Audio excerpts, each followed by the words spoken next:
Welcome to the real spillover status, where we talk about the highs and low and talk and unpack behind one's life journey. I'm here today with a good friend of mine, Sarah, who helped started a program here at Accenture, where essentially it's called Accenture Kicks. And yeah, thank you, Sarah, for taking the time out your day to be here this evening. How are you doing? I'm well, thank you. Thank you so much. I'm really excited to be here. Yes, definitely we are. So we're gonna get behind Sarah's journey and essentially how she started when she came into the U.S. and how she navigated the Big Apple and being able to make a name for herself with her family.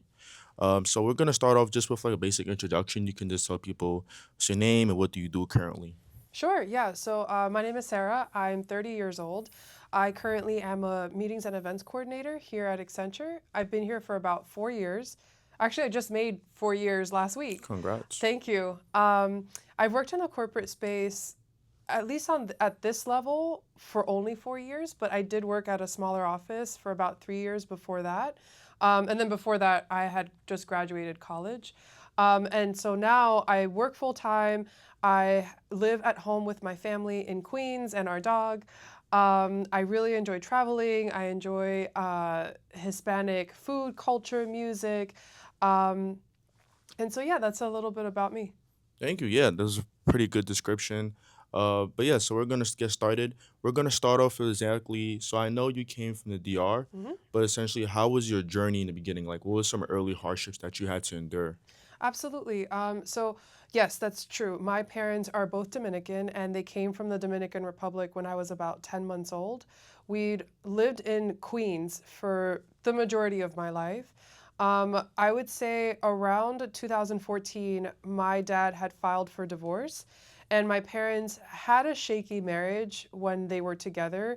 They eventually separated when I was about 11 years old, so like 2006. And then in 2014, my dad filed for divorce. Now, that was extremely difficult because it wasn't a friendly divorce. It wasn't one where like both parties understood like this is an adult situation, let's leave the kids out of this and you and I will figure this out. This got kind of, not Yeah, very messy. nice between the two of them. And so what ended up happening was there was a level of financial abuse where my dad then stopped supporting us financially, and we found ourselves having to leave the state and ended up moving in with my mom's sister and her family in Boston. Now, because this was so sudden, I was enrolled at school at Baruch College and I had to drop my classes because it all happened so fast. I didn't have time to transfer to a different school. And so I dropped my classes on the last day you could drop classes before you started to get charged for the tuition, Yeah. which was really difficult. I love school, and so it was really, really hard to have that happen to me. Wow. So essentially, just off the beginning, like you said a lot there. So not only for one, you was dealing with a divorce when you guys moved, Hmm. essentially in the U.S. after a couple years, and unfortunately, it is what it is. But you essentially had to eventually that also affected you from the perspective of having to move. Yeah. And do you want to elaborate a little bit more, like how, like what was it the financial separation? Like what was it that essentially caused you guys to move out all the way to from New York? Absolutely. So, um, my parents had separated, but their levels of income were very different. My mom stayed with my brother, sister, and I, and we were all quite young because it was 2014. So my sister was in high school, I was just starting college, and my brother also was like on his way to college. And it became really difficult for my mom to support everything, the rent, all of the bills, plus the three of us, and then anything that she needed. So it got to the point where at first we tried really hard and I worked too. So I tried to help as much as I could. But New York City is expensive. And, Yeah. a small family, three kids, that's a lot for one single person. So eventually it got to the point where our landlords, they were very kind, but they were like, listen, we're really sorry, but we need the apartment back. And so my mom has family in Boston who were like, hey, we know you guys are going through a hard time. Please come. You can stay with us while you figure this out. And while the divorce proceedings were in action as well, this is all happening at the same Everything's in the time. moment. Yeah. And so you guys end up having to move to Boston, and then what happens in Boston? Like, so what's that process like? You're in a new area, You probably left your friends as well. Even for your mom, the whole family essentially is a new beginning. How's that process like? Really hard, really, really difficult because we were used to living on our own. My mom came here with my dad and myself when I was 10 months old. So that entire time, my mom didn't have the support of her family because they were all in DR. Then her sister and her family moved to Boston. So we have someone close, but you have to travel all It's the a way to get distance, there. yeah. There is At least some 4 hours. distance. Now you're living with them, and so it was myself, my mom, my sister, our dog, my aunt, my uncle, their three kids, and then one of their kids had twin daughters. So it's 11 people in a two-bedroom, like basement apartment, Yeah. um, living under the same roof. We're family. We figured it out. We got along. I have to say I was quite impressed that, no one ripped each other's eyes out or Yeah, I mean anything. that's yeah, But we that's made it work. We made it work for at least like I would say like a good 2 months. And then eventually, like I said, divorce proceedings are happening at the same time. So the judge finally ordered my dad to pay a certain number for child support, and we were able to move out of the apartment with my aunt and then find our own place. And talking about the divorce, like emotionally, I know even as a kid, I know my parents went through a divorce. Mhm. You don't know exactly what's going on, but you are able to read emotions and body movement. How was that divorce for you? Like, what do you feel like your role was in that divorce, and how was that for you as a kid? Yeah, it was tough because my role in it was actually quite heavy. I would have loved for it to be one of those things where it's like, nope, my parents are doing that, Yeah, and I just focus on school or try to focus on work or whatever. But it wasn't like that. My mom's English is not great, so I am usually, default the one translator. default. Yeah, And a divorce is a very big thing. So the lawyers speak English. She doesn't understand everything. We're involved with a judge and my father's lawyer and everything. And so I'm in the middle here trying to translate and juggle and find the right documents that she needs to sign and, keep up with like, okay, this weekend or we have to go to New York for the hearing or yeah, whatever. That means that we have to drive from Boston to New York. I had to drive, and then like, okay, go find parking, go wait here while your mom goes inside. And, it's it's a just, process. it's a lot. It's It's a a lot. process. And for a child to be involved in the separation of their parents, it's not my mom against a stranger. It's my parents, which Yeah, was really difficult. And like I said, there was some financial abuse there. So it was hard. Like I got really resentful towards my dad because I'm like, you've made all of this harder for no reason. There was no reason to do this way. right. And now I'm involved, right? Yeah, So it was really difficult to be part of that because I didn't want to have anything to do with it. I didn't want to talk to lawyers. I didn't want to look over contracts. I didn't want to look over paperwork or anything, but I had to. right. And it's my mom. Like I'm not going to let her fend for herself when I can help, So it was quite hard. I'm glad that I was there as a support for her because emotionally she was a wreck. Like divorces Yeah, they take a huge toll on they people. take a toll. So it was really hard for her, but being the child and having to be a part of that, for me personally, part of you kind of has to dissociate too. And just my mentality was just, we just have to get through this. Gotta get Like, it what do done. I have to do to just get to the other side? This sucks. Nothing is going to change that. I can make it worse by wallowing and being upset at everyone and being angry and leaving my mom alone, but that's not going to help anyone. And she's already going through such a hard time, that would make it worse. Let me just put my big girl pants on and do Figure the it out. job that Yeah. needs to be done and just get this over with. Definitely want to commend you because I know definitely it could be hard, and despite the fact it was unfortunate, Hmm. as least you were like responsible enough and of age to be able to have the conscience to be in between and help make it easier. So I think that's definitely something to mention. But despite going that, and you also had to drop school, Hmm. how was that? Because that's usually a time where people have internships, people are usually kind of active or figuring out exactly what their passion is. Hmm. Yeah, that semester that I dropped, actually, I had just changed my major. So I went to Baruch to be a business major, and I realized it wasn't for me. And so I had changed my major to a journalism major, which felt right up my alley. It was writing, communications, media, all the kind of things that I was really excited about. So I was really looking forward to it. And then this bomb drops on me, right? And I have to drop all of my classes. So it was really hard to, see, wow, I finally like figured out the right path for me and then have it completely deviate Yeah. in such a way. So when I got to Boston, thankfully the restaurant that I worked at the time in New York had a sister restaurant in Boston, so I requested a transfer and I got it. Yeah. So Um, but because I wasn't in school, I had so much free time. And I thought to myself, like, I'm pretty bored. yeah, what can you make use of your Yeah, time? what can I do? Like what can I do here? So Boston has this like main street, if you will. It's called Newberry Street and it's right by the public garden. So one day after work, I was taking a stroll around there and I saw all of these art galleries Mm-hmm. that were lining the street. And my minor in college ended up being, well, one of them ended up being art Oh, history. art, nice. Yep. And so I was really interested in art and art history. So I went upstairs to one of the galleries because of the paintings that they had in the window I thought were really beautiful. And I go in, it's very small. And the co director approaches me. She says, "Hi, how are you? How can I help you?" And I explained to her that, I was a student and that I'm now living in Boston. I have some free time.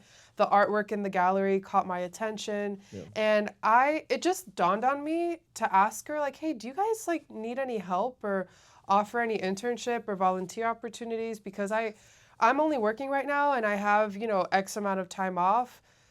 I would love to get the experience of working in an art gallery because art and art history are one of my Your interests. passions, yeah. She was super sweet and very, very excited to help me and told me, actually, yeah, if you'd like, come back, I think like a day or two later, meet the other co director. We'll chat with you and we'll see what works with your schedule. I left this place so Feeling elated. energized, yeah. Yeah, because I'm like, a win, right? Like a Yeah, little at least a win something. something to Yeah. kind of graduate. Yeah. Again, this is all during the divorce. This is all during me having dropped my classes. I'm only working. Home life is crazy. You have all these people living in the same place. So I was like, okay, I've got my own little thing, going on here. So that internship to me taught me so much. They are phenomenal people. It showed me the ins and outs of like being an art gallerist and like what goes into like selling a work or talking to the artist or Behind the hosting an works. event there. So Boston was hard because of everything that was going on, but I really did my best to make the most of it. Yeah, it definitely sounds like you did, and I mean that's pretty impressive. And during such a period of time that you was even able to market yourself, and I'm sure that place eventually became like a little bit of a distraction, an area where you can just be you and focus on your passions and Hmm. kind of zone everything out. So how did you know? I know that you was in Boston for some time, a little bit. I'm assuming you moved back to New York, right? That's right. So when you moved back to New York, and how was the process like after you finished school? So you officially graduate. What's the next step for you? Like, how did you kind of start your working career? Yeah, so by the time that I had graduated college, I graduated with a journalism major and two minors, one in art history and one in French language. I had also worked in hospitality, particularly restaurants, for like 3, 4 years at this point. Hmm. So I had a solid hospitality background, plus now I had this major in journalism and media. So I found a job working as an office coordinator for a restaurant group in the city. Um, I thought they were the coolest. I thought it was right up my alley. It was my first step into a more like corporate role, but it Yeah. was a very small office, like 50 people. So that was really where that kind of got started. And the people were really cool because they were all hospitality focused, but also they were restaurant people. So I kind of already jived with them. Yeah. And thankfully, there was also a learning curve because it was my first like big girl job, Bigger if you job. if you will, right after college. So I loved that job. To be honest with you, in the beginning, it was super great. I learned a ton, and I think it was the perfect segue to get me to where I am now.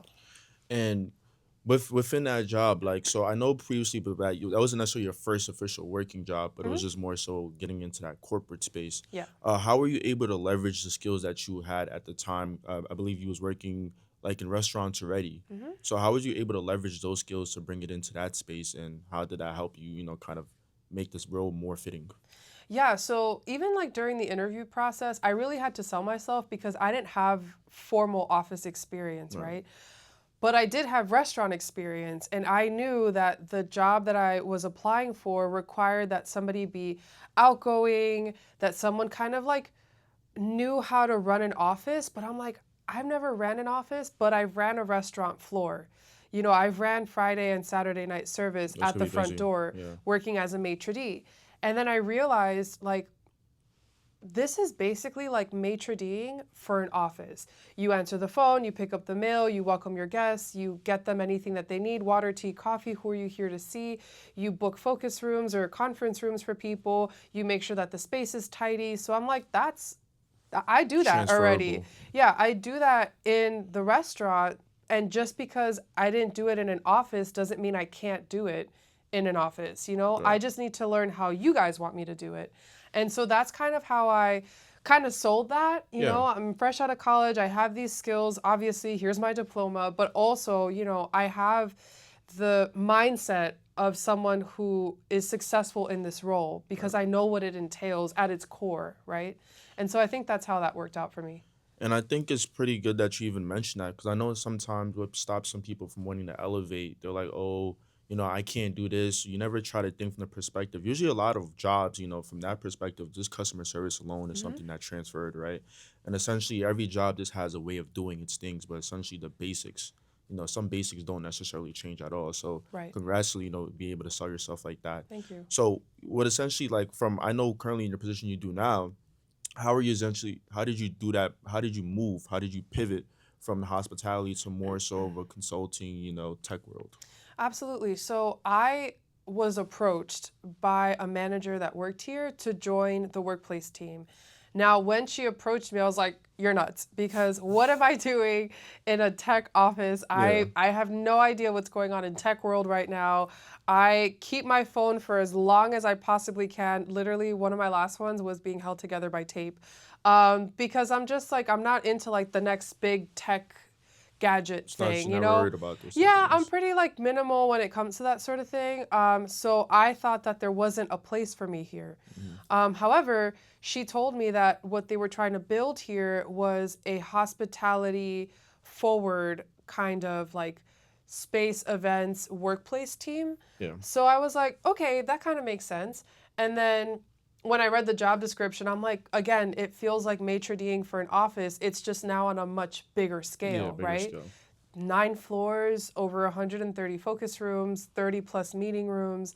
Uh, this is a home office to over 7,000 people in the New York metro area. True. So I was extremely intimidated because I was like, this place is massive and I'm never going to learn it. Hmm. However, I also thought to myself, I had outgrown where I was. I was there for almost 3 years at that point, and there just wasn't anything more for me there. Just ready for the next So something. I said to myself, what is literally the worst that could happen? Either things stay the same because I decide to stay at the job that I was, Yeah. or I take a chance and I see what else is out there. And that's how then I ended up here. And that's pretty good. I mean, again, like the same things were transferable to a certain extent. The customer service perspective, the Right. perspective of managing people, and making sure that whenever they came to your establishment, they was pretty much comfortable. Hmm. Um, that I mean, again, and the power of just networking, because you mentioned that Totally. was still kind of contact. So I think it's important to understand too, like, people that you meet today or tomorrow, you never know at what point in your journey you guys might intersect, or you guys might be a helping hand. So always keep that in mind and keep people close around you and stay in contact. And so, I mean, with all of that said, now you came a long way from the beginning. You know, the early struggles you came through, having to move to Boston, coming Hmm. back, finishing school. What you felt kept your energy throughout all of that? Like, what would be some advice you would give to someone that's probably going through difficult times like that, not necessarily seeing the lights you see now? Yeah, that's an excellent question because it's hard, Stevens. It's really, really quite difficult. I'd say it was a few things. First, like my faith is very important to me. Mm. So I hung on to that very strongly. I think I'm an eldest daughter in an immigrant household. And I think if you have any other eldest daughters Know or what that comes eldest with. children, like in an immigrant household, especially in a single parent home, um, there's just like this like click, like this thing where you kind of have this role, right? Where like you do kind of help lead your family in a way, or you do kind of help, if you will, with like the family admin work, right? You're Yeah. everything to your family. They look to you for a lot of things. I think we're doers, right? Like we're the kind of people who's like, what needs to get done? How do I do it? Here's and like done. It gets done.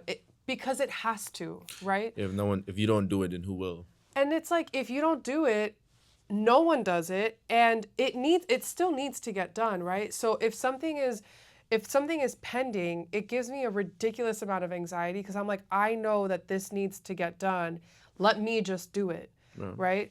I know I'm smart enough. I know I'm capable enough.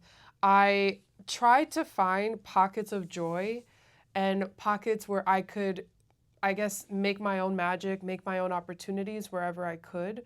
So, for example, in Boston, the art gallery thing, right? When I came here and I was working right after college, I still tried to take French classes to keep up with my French. I was taking salsa classes. I was at a co ed volleyball clinic as well. So I was doing things that made me happy. Yeah. But it sucked for a really long time. And I think we have to accept the fact that life is hard. Yeah. Suffering will happen, pain is inevitable. But it's a matter of like, not, oh man, here it comes. It's like, no, accept the fact that it's coming and then remind yourself to just deal with it to get through. I know it sounds a little like, oh, just get over it or Yeah, like just it'll deal be with it. fine, but it's more to it. There's a lot. I was in therapy too, by the way. Like I was taking therapy for like 3, 4 years. I tried to find support as best I could, whether it was through a friend, through therapy. That's why I think like your community is so important, through my faith. Um, but I think ultimately I realized like these things have to get done. And the faster I do them, the faster we get this over with. So the divorce, for example, it sucks. But if we can get over this really quickly, it'll be over before you know it. What's another example I could give you? Even like just my own personal projects, like they're not negative. They don't all have to be negative. Even if there's something that I'm aspiring to do, I could be like, okay, here's my goal, here's my project. How do I get there? How do I do it? Yeah. Here are the steps. Let's go. And then during or along the way, I try to find resources. If I can't do something, I try to find a way to get it done. Yeah, workaround. Yeah. And I think like throughout your story, what you resembled is just kind of a person unleashing that dog in them. Like at the end of the day, especially coming from immigrant households, like you based off what your family went through or how your parents got in the US, like you automatically kind of have that on your back. Mm-hmm. So it's kind of like a sense of feeling that you can't fail, but you also just a lot expected of you. Obviously, the sacrifices they made is to put you in a better situation to win, Right. even if that situation for a while may look pretty difficult or impossible. So I think you definitely was able to have that perseverance, and going through all of this now, what would you say like what's next for you like in your journey, and how is like the family doing as a whole? Yeah, that's a great question because it's been a while, since all this happened. Um, Things are very different these days. I would say about 2 years ago, I hadn't spoken to my dad for about 7 years. The divorce got really like not great. And Gotcha. yes, things were finalized and things were split up and everyone went their own way and we were better financially afterwards, but I couldn't understand how a parent could do all of that. So I was like, I don't get it and I'm not going to try to get it and I can't genuinely sit and have a conversation with him and not get upset. Yeah. So I just removed myself from any Just sort of any type of relationship. yes. Um, and then about 2 years ago, I was listening to something where the person who was speaking was talking about anger. And he was saying, I'm not saying that you don't deserve to be angry or whoever offended you doesn't deserve your anger. I'm just asking you, is it worth it? Because the way he broke it down, it finally made me understand me being angry and being bitter and resentful does nothing to my dad. Right. Nothing. I was the one who was like rotting from the inside out. And in all of my I thought it was like a contained thing where like okay, my dad's over here and what I feel for him is over It there. stays over there. It seeps into everything. That you do. It's so strong and I realized like, "Oh my god, I'm going to potentially ruin future relationships, future opportunities for myself, all because I'm angry at this man and it's not doing anything. It's hurting me. So what's really going on here? Like what's the point of even being so upset?" Yeah. So 2 years ago was when I kindly had that like click moment of like, I need to let this go for me, you know? And to kind of close that loop, I called my dad and like I met up with him in person and I forgave him. And I also apologized because, we're not perfect. I'm sure that there were things that I said and or did that, made him feel insulted. Right. He is my dad. He's an authority figure in my life and I do respect that. Um, that didn't mean that now every weekend we're like hanging out and chatting and everything. I've seen him a handful of times since then, but it's better, So it's your and conscious too. yeah, and I don't feel like that. I don't like that just bubbling cauldron of like, In the resentment back of your and head, yeah. bitterness. So I forgave him and we had that conversation about 2 years ago. Then 1 year ago, I helped my mom actually launch her own at home daycare. Oh wow. So she launched her own business. Congrats. And thank you. Yeah. So we first started off as what's called a family daycare, which means she can have up to 8 children in our home. And our inspector told us, hey, your space is big enough. You can have more.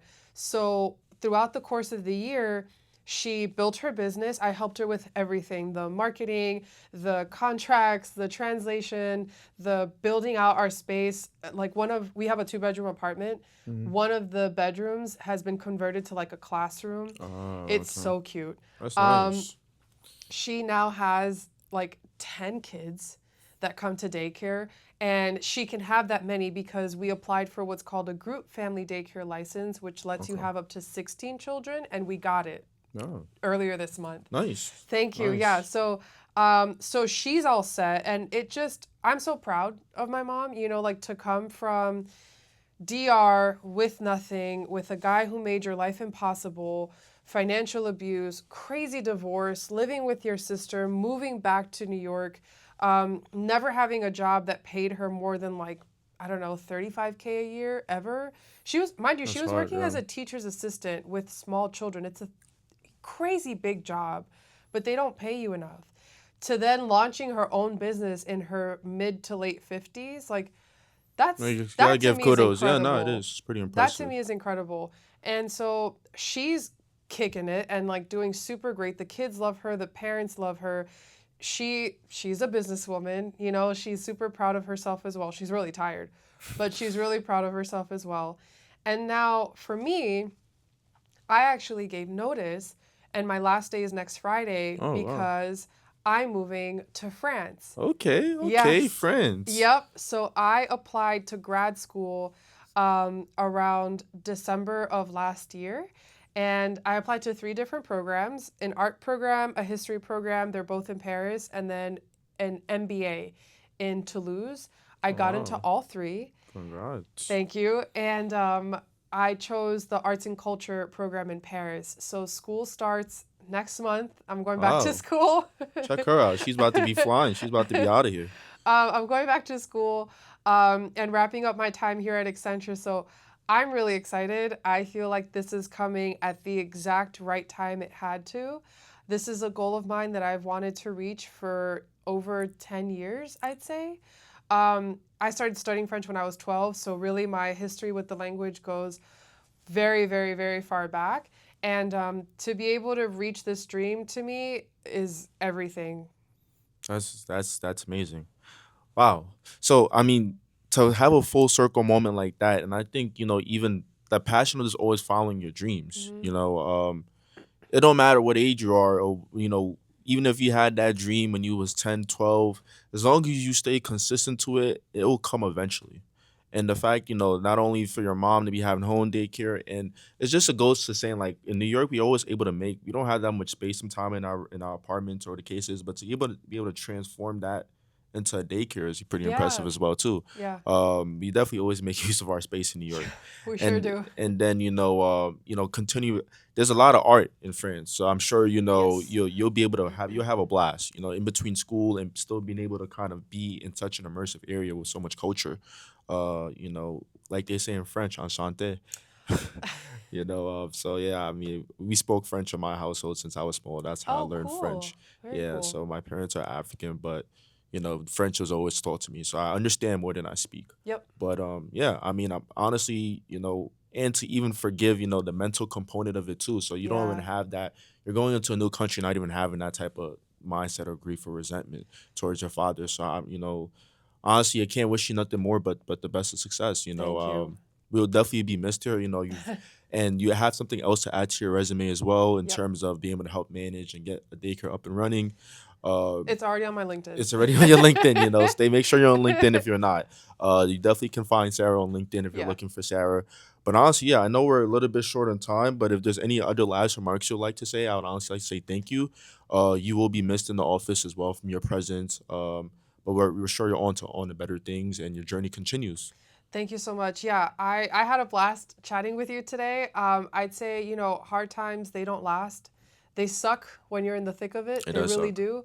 But they're not forever. And I, it was hard, but you know what, dude? Like, I'm really thankful for all of it. I think every single hard thing that happened in my life, has in some way, shape, or form gotten me here and has prepared me to take the next thing on. What a way to learn it, What a way to right? learn it. What a way We to don't always learn like the it, way we learn it, but right? you know. But I think I had a good support system. I think I tried to make the most of it because I'm like, this is my life too, and I'm not gonna let anything make me miserable. I'm going to try to find a way to enjoy it some way or another. I tried to make sure, to stay away from things that could have been destructive, Right. which is also very hard. Like, people look to other things to help Yeah. themselves because these things, they do take a toll on people. But like I said, I, was lucky enough to be able to hang in there, not fall into any of that stuff, and then also hang on strongly to my faith, which was really a cornerstone for me. It still is. And so here we are. Thank you. Thank you. Nah. Well, that's it. Well, you guys have a good day, and we'll catch you guys on the flip sides. Thank you for watching the Real Spillover Status. Bye. Bye.